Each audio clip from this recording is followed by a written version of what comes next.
Syabab Syam mengharap syurga, tak lupa dunia.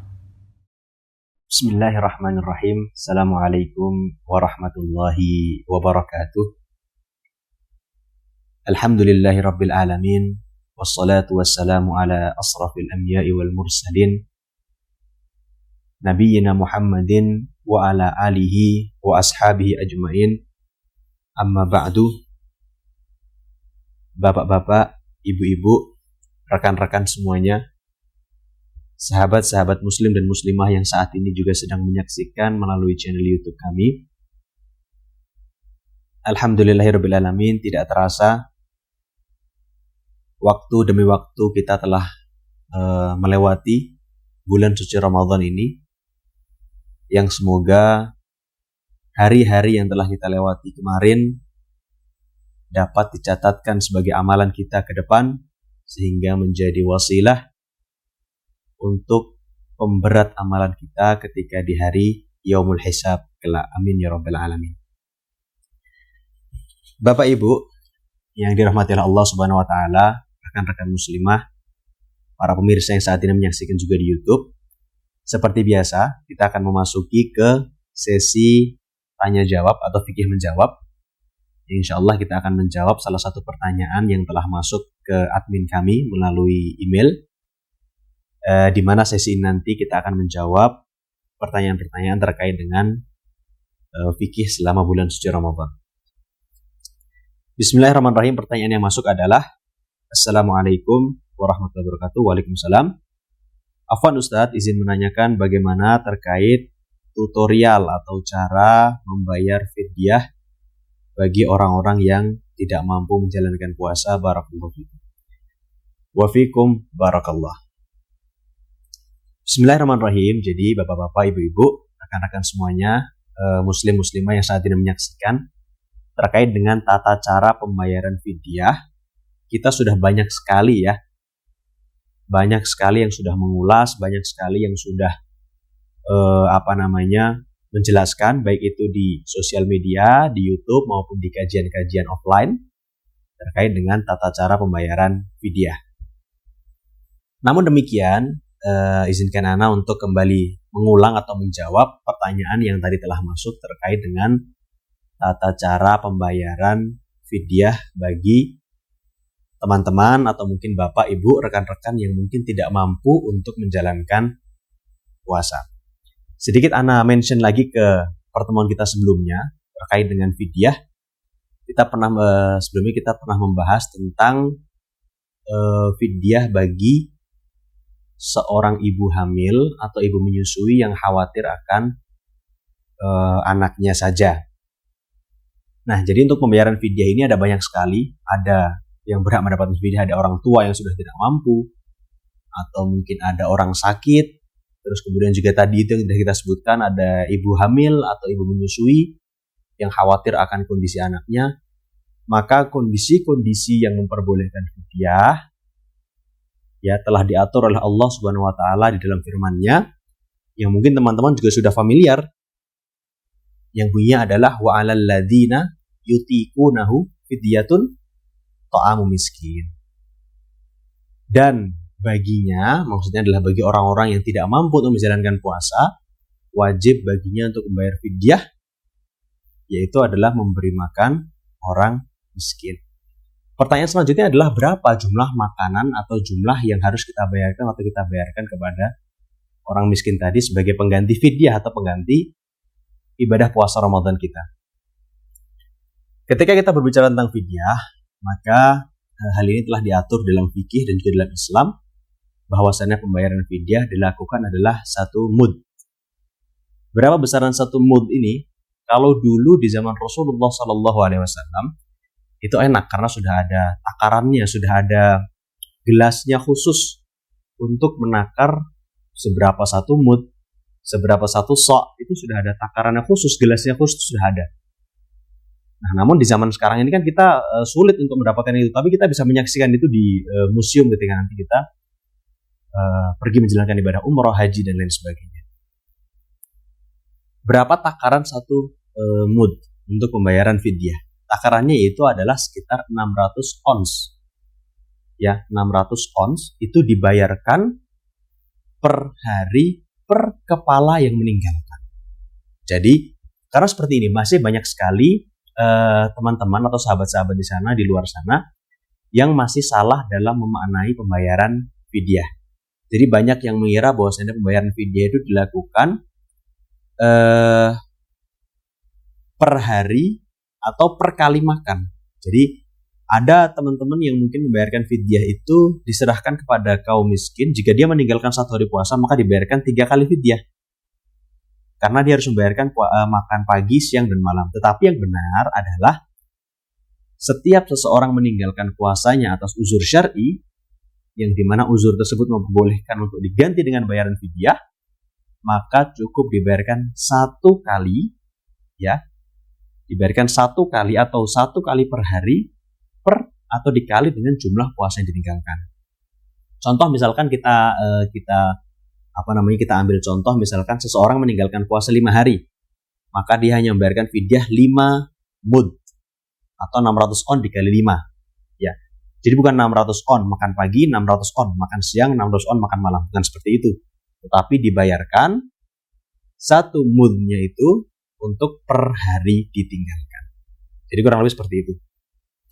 Nah, kemudian muncul pertanyaan, karena namanya fikih itu terus berkembang, muncul kemudian pertanyaan bagaimana hukumnya ketika seseorang yang sudah tua atau seseorang yang mungkin sakit itu ingin membayarkan fidyahnya di awal sebelum memasuki bulan Ramadan. Apakah boleh? Atau harus dibayarkan setelah bulan Ramadan? Setelah selesai bulan Ramadan, masuk Syawal baru dibayarkan. Di sini kita mendapatkan dua perkataan ulama fikih. Yang pertama adalah penjelasan dari Imam Abu Hanifah.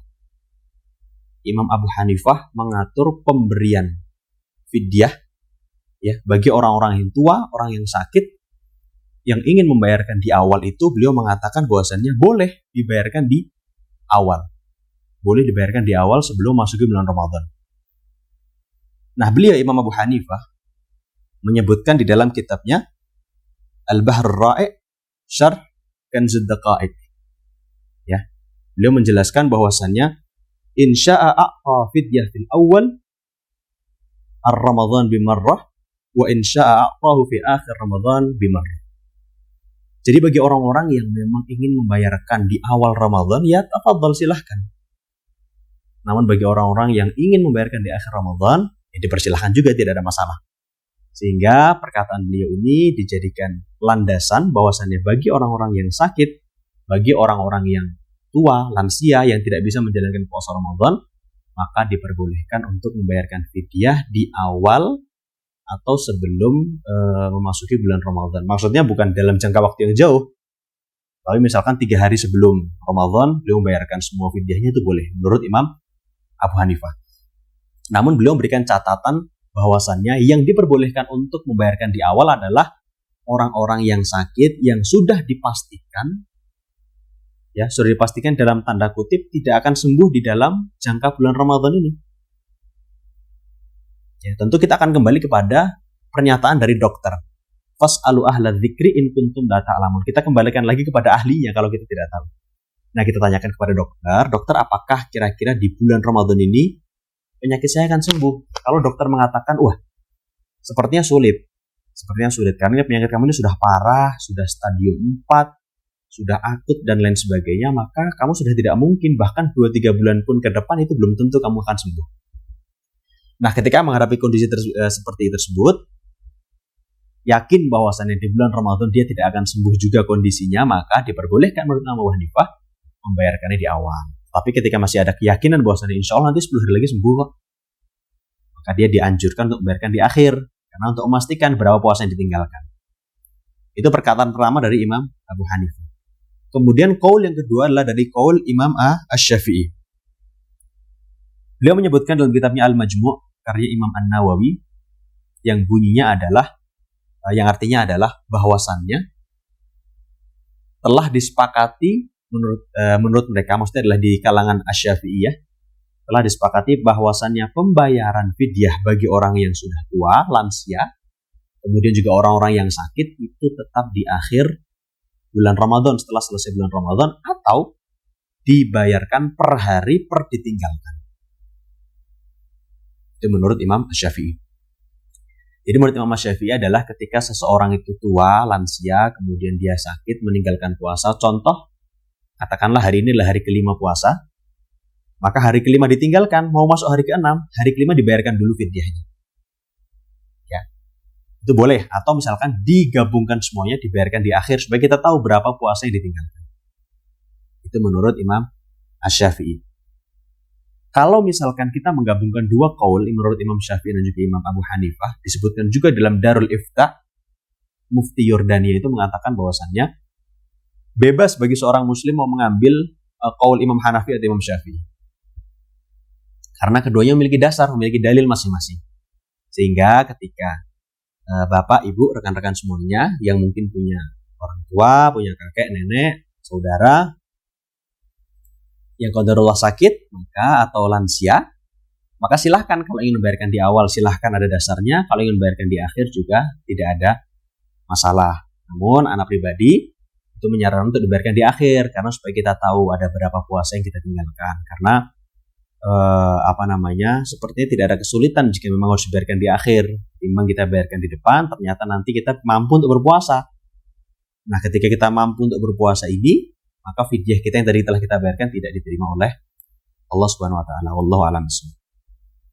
Nah, kemudian pertanyaan selanjutnya adalah, Ustadz, bagaimana ketika kita ingin bayar fidyah tapi kita ingin menggantinya dengan uang? Ya, kita ingin mengganti dengan uang. Karena seperti ini, kondisinya adalah ketika kita memberikan fidyah, bentuknya adalah makanan atau beras atau itu kurma, itu takutnya malah menumpuk, yang mana tumpukan tersebut malah tidak dimanfaatkan oleh orang miskin tadi. Sehingga ini malah jatuhnya tabzir atau mubazir. Ya. Nah, inilah yang ingin dihindari. Dari pertanyaan tersebut, inilah yang ingin dihindari. Gimana kalau misalkan digantikan dengan uang? Tujuannya adalah supaya uang tadi, dengan kita memberikan uang kepada kaum miskin, si orang miskin ini tahu kebutuhan apa yang dia inginkan. Contoh misalkan, katakanlah satu desa ada 5 orang miskin.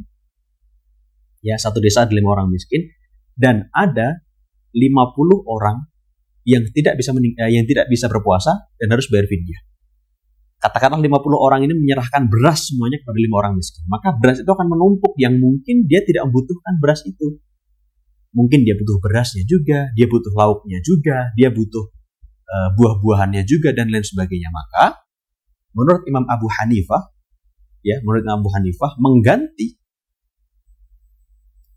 mengganti satuan fidyah tadi dari awalnya berupa beras, makanan pokok, kurma, gandum, dan lain sebagainya diganti dengan uang, itu diperbolehkan menurut Imam Abu Hanifah. Besarannya berapa? Besarannya tentu mengikuti harga daripada beras 1 mud tadi. Beras 1 mud itu berapa harganya? Nah, maka dibayarkan sesuai dengan harga tersebut. Kalau kita mau melihat, karena kita orang Indonesia, kalau kita mau melihat fatwa di Indonesia yang diterbitkan oleh Badan Amil Zakat Nasional Basnas yang tertuang dalam Undang-Undang Nomor 7 Tahun 2023 terkait dengan besaran rupiah pembayaran fidyah, di situ disebutkan dan telah disepakati bahwasannya fidyah yang berlaku di tahun 2023 adalah Rp60.000 per hari dan per jiwa. Nah, jadi buat teman-teman, bapak-bapak, ibu-ibu, yang mungkin teman-teman di rumah juga punya saudara, punya orang tua, yang orang tuanya, saudaranya sudah tidak mampu berpuasa dan harus bayar fidyah, maka tinggal dikalikan dengan Rp60.000. Wallahu a'lam bishawab. Semoga jawaban ini membantu menjawab pertanyaan terkait dengan bagaimana cara mengeluarkan fidyah, berapa besarannya, kemudian kapan dikeluarkannya, dan semoga kita semua, yang paling penting, puasa kita di bulan Ramadan pada tahun ini dapat menjadi wasilah amal pemberat kelak di hari hisab kita, dan menjadikan kita semakin mudah untuk dapat memasuki surganya. Amin, Allahumma amin. Barakallahu fikum. Wassalamualaikum warahmatullahi wabarakatuh. Syabab Syam, mengharap syurga, tak lupa dunia. Kamu mau kuliah di Yordania dengan jaminan 100% diterima? Atau mau belajar agama dengan ulama dunia tapi bingung gimana aksesnya? Yuk download aplikasi Kuliah di Jordan. Semua informasi perkuliahan di Yordania kini ada dalam satu genggaman. Kini tersedia di Play Store.